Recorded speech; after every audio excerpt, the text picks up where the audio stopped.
Untuk kamu yang sampai sekarang masih aja rajin nabung di bank, ya bagus sih, tapi apa nggak rugi tuh? Padahal kan ada alternatif lain yang bisa bikin uang yang kamu selama ini tabung itu bisa menghasilkan keuntungan yang jauh lebih gede daripada bunga tabungan atau bunga deposito. Belum lagi bakal dapat keuntungan dari kenaikan nilai investasinya. Memang investasi apaan, Bang?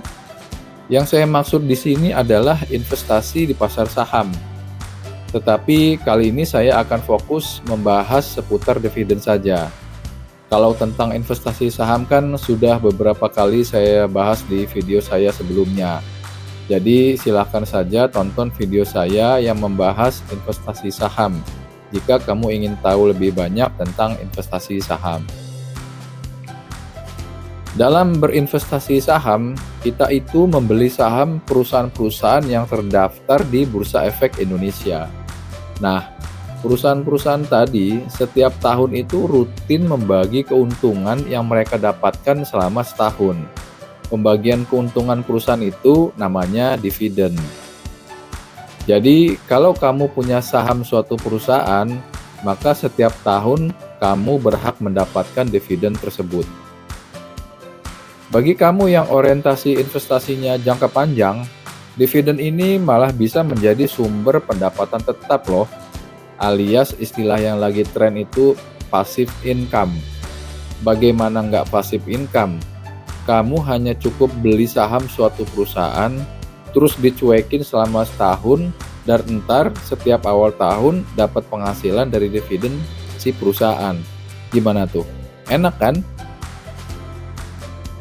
Belum lagi kalau harga saham perusahaan yang kamu punya itu nilainya naik terus. Ya kamu dapat dua keuntungan sekaligus. Bukan cuma dapat dividennya, tapi juga dapat dari kenaikan nilai sahamnya. Dan bisa kamu realisasikan kalau kamu jual sahamnya. Tunggu dulu. Jangan main jual aja. Ingat orientasi investasi kamu. Kalau orientasinya jangka panjang, ya biarin aja harga sahamnya naik terus. Balik lagi soal dividen. Supaya kamu mendapatkan penghasilan berupa dividen yang jumlahnya lumayan, anggap aja sebagai bonus tahunan gitu, maka kamu harus mencermati perusahaan-perusahaan mana saja yang rajin membagi dividen setiap tahunnya. Jangan lupa perhatikan juga persentase antara jumlah dividen per lembar yang dibagikan tersebut dibandingkan dengan harga per lembar saham si perusahaan. Ini kita sebut dengan yield dividend. Jadi, yield dividend itu dihitung dengan membagi jumlah dividen per lembar saham dengan harga per lembar sahamnya. Tentunya kamu harus cari yang dividen yield-nya itu paling gede dong. Contohnya, jika perusahaan A membagikan dividen sebesar Rp100 per lembar saham, dan harga sahamnya pada saat itu adalah Rp1.000 per lembar saham. Maka menghitung yield dividennya adalah Rp100 dibagi dengan Rp1.000 sama dengan 10%. Jadi yield dividennya adalah 10%. Jadi kalau menilai dividen itu jangan dari jumlah rupiahnya ya, tapi dari yield dividen dengan rumus yang saya jelasin tadi. Dividen sebesar Rp10.000 per lembar bisa jadi lebih rendah nilainya dibandingkan dividen yang hanya Rp50 per lembar. Kenapa begitu? Karena kalau dividen yang per lembarnya Rp10.000 itu ternyata harga saham per lembarnya adalah Rp100.000, kan yield dividennya berarti hanya 10%.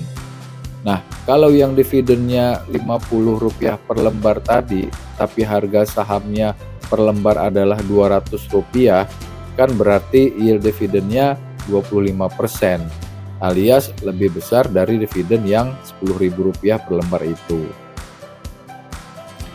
Biasanya perusahaan-perusahaan itu membagi dividen itu pada kuartal kedua, karena kan perusahaan-perusahaan tersebut terlebih dahulu harus menyelesaikan laporan keuangan tahunannya dan melaporkannya kepada Otoritas Jasa Keuangan atau OJK dan kepada Bursa Efek Indonesia itu paling lambat tanggal 31 Maret. Setelah itu, perusahaan-perusahaan tersebut melakukan rapat umum pemegang saham atau RUPS. Yang salah satu agenda RUPS tahunan itu adalah menentukan pembagian dividen dan berapa besar dividen yang akan dibagikan. Oh iya, perlu saya sampaikan bahwa dividen itu nggak harus atau selalu dibagikan 1 tahun sekali ya. Bisa juga kok dividen itu dibagikan pada periode 3 bulanan atau 6 bulanan atau periode yang diputuskan oleh perusahaan. Nah, dividen yang dibagikan tidak secara tahunan itu disebut dividen interim. Karena pentingnya dan berpengaruhnya dividen ini, Bursa Efek Indonesia itu sampai membuat indeks khusus perusahaan penebar dividen paling gede. Nama indeksnya itu IDX High Dividend 20. Indeks ini biasanya perlahan-lahan menunjukkan kinerja yang menanjak menjelang momen pembagian dividen oleh emitennya. Momen pembagian dividen juga biasanya akan mendorong harga saham si perusahaan naik. Karena menjelang pembagian dividen itu banyak orang yang akan membeli saham perusahaan tersebut dengan tujuan agar bisa mendapatkan jatah dividen dari si perusahaan. Yield dividen yang besar telah menjadi daya tarik bagi investor untuk mengkoleksi saham dari perusahaan yang akan membagi dividen, terutama investor institusi yang mencari stabilitas arus kas. Dalam kondisi ketidakpastian global saat ini, saham-saham penebar dividen cenderung menjadi tempat berlindung atau safe haven. Saham yang ada dalam indeks IDX High Dividend 20 juga umumnya berasal dari sektor defensif seperti bank, telekomunikasi, energi, dan lainnya. Saham-saham perusahaan apa aja Bang yang yield dividennya gede? Yield dividen itu bisa berubah-ubah loh ya besarannya. Karena kan jumlah dividen yang dibagikan itu besarannya berbeda-beda tiap tahunnya, tergantung dari kinerja si perusahaan. Tapi kalau perusahaan dengan fundamental bagus dan kuat sih, biasanya besaran dividen yang mereka bagikan itu tidak jauh berbeda. Apalagi saham perusahaan negara atau BUMN. Karena kalau BUMN itu kan ada target setoran ke negara ya, dalam bentuk dividen untuk menambal APBN. Ya semakin besar dividennya, ya semakin bagus untuk APBN. Ini dia perusahaan-perusahaan yang memberikan yield dividen paling gede di tahun 2025 ini. Saya hanya sajikan emiten dengan yield dividen di atas 5% saja ya, biar mantep cuannya tahun depan. Saya urutkan perusahaannya dari yang terendah sampai nanti yang paling gede yield dividennya. Yang pertama ada PT Astra International Tbk atau ASII. Astra itu bagi-bagi dividen sebesar Rp406 per lembar saham kepada pemegang sahamnya. Dividen yang dibagikan Astra itu termasuk dividen interim yang telah dibagikan oleh Astra pada tanggal 31 Oktober 2024. Dengan dividen sebesar itu, maka yield dividen Astra adalah sebesar 8,32%. Berikutnya ada PT Superkren Mitra Utama atau SKRN. SKRN membagikan dividen sebesar Rp40 per lembar saham. Dengan besaran dividen tersebut, yield dividen dari SKRN adalah sebesar 8,51%. Lalu ada Bank Negara Indonesia atau BBNI.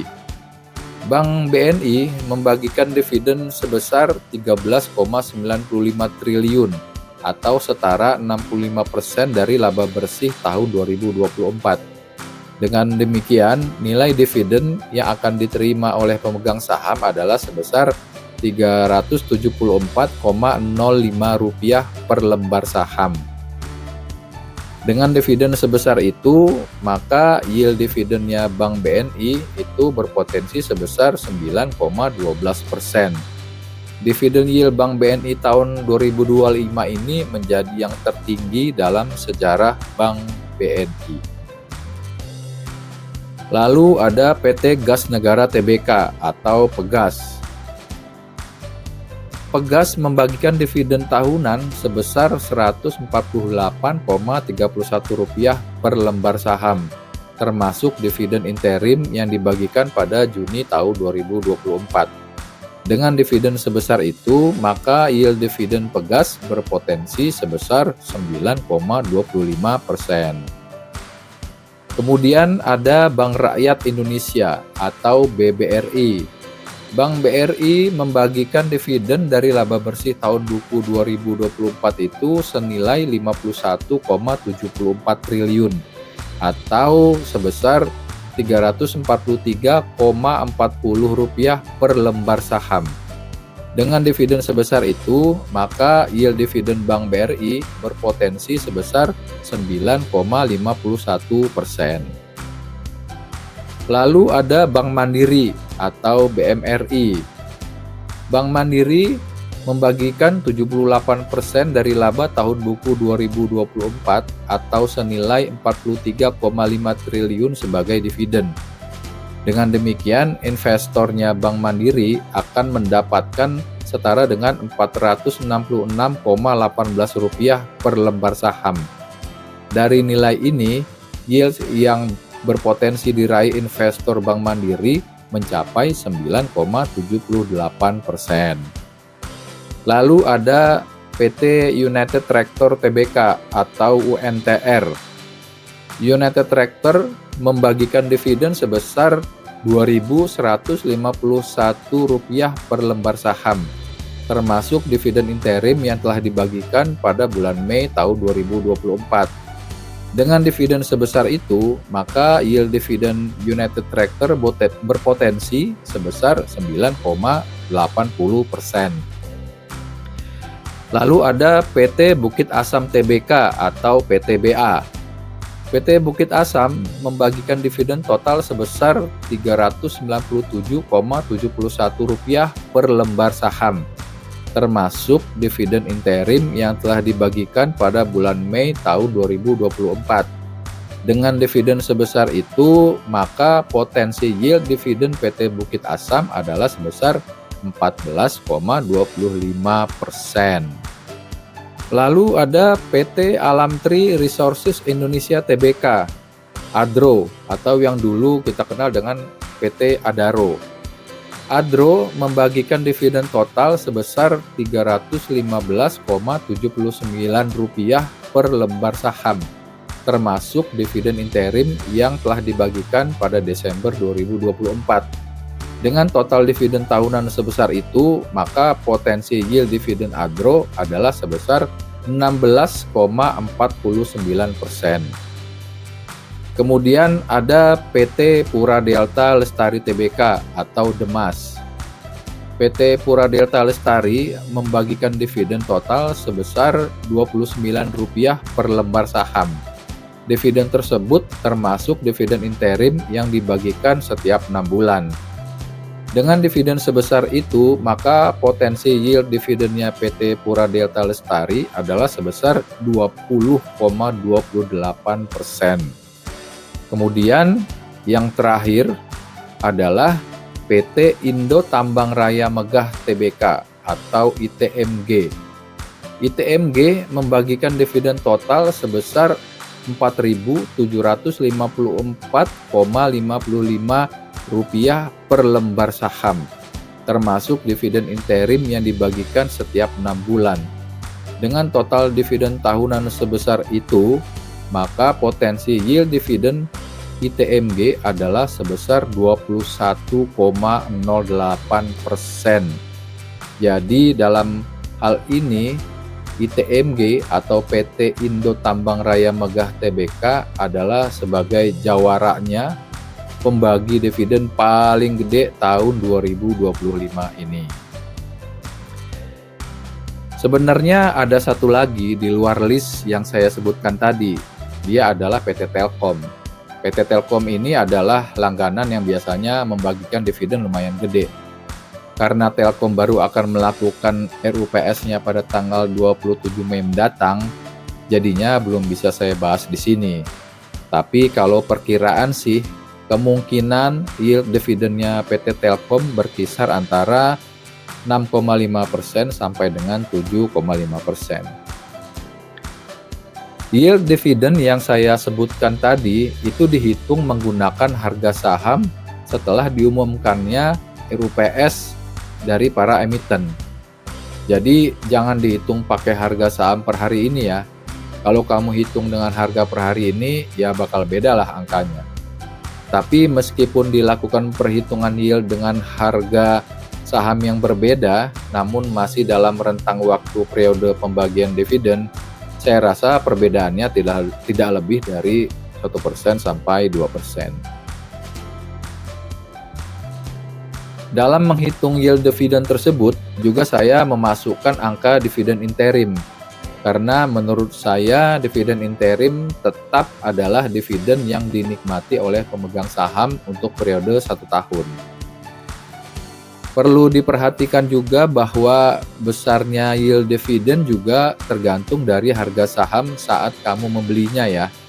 Makin murah harga sahamnya saat kamu membelinya, maka akan semakin besar yield dividennya. Itu karena untuk menghitung yield dividennya kan rumusnya seperti yang saya jelaskan tadi, dividen per lembar saham dibagi dengan harga saham per lembarnya. Jadi bagaimana? Lihat kan itu yield dividen saham-saham yang saya sebutkan tadi. Bahkan ada beberapa perusahaan yang yield dividennya 2 digit loh. Masih mau uang gajiannya ditabung di bank terus? Atau mendingan beli saham-saham yang saya bahas tadi? Jauh kan bedanya dibandingin dengan bunga tabungan atau deposito kamu? Mendingan uang dari sebagian gaji kamu yang selama ini kamu tabungin itu dibeliin saham-saham yang rajin bagi-bagi dividen dan yield dividennya gede, seperti yang tadi saya jelaskan. Anggap aja dividen itu bonus tahunan untuk kamu. Lumayan kan, bisa buat jalan-jalan bareng keluarga atau bareng pacar. Sekian dulu ya pembahasan kita tentang yield dividen kali ini. Semoga investasi kamu selalu menguntungkan. Share video ini agar makin banyak orang yang tercerahkan tentang menguntungkannya berinvestasi. Dan jangan lupa subscribe channel ini ya. Terima kasih sudah menonton video ini sampai selesai.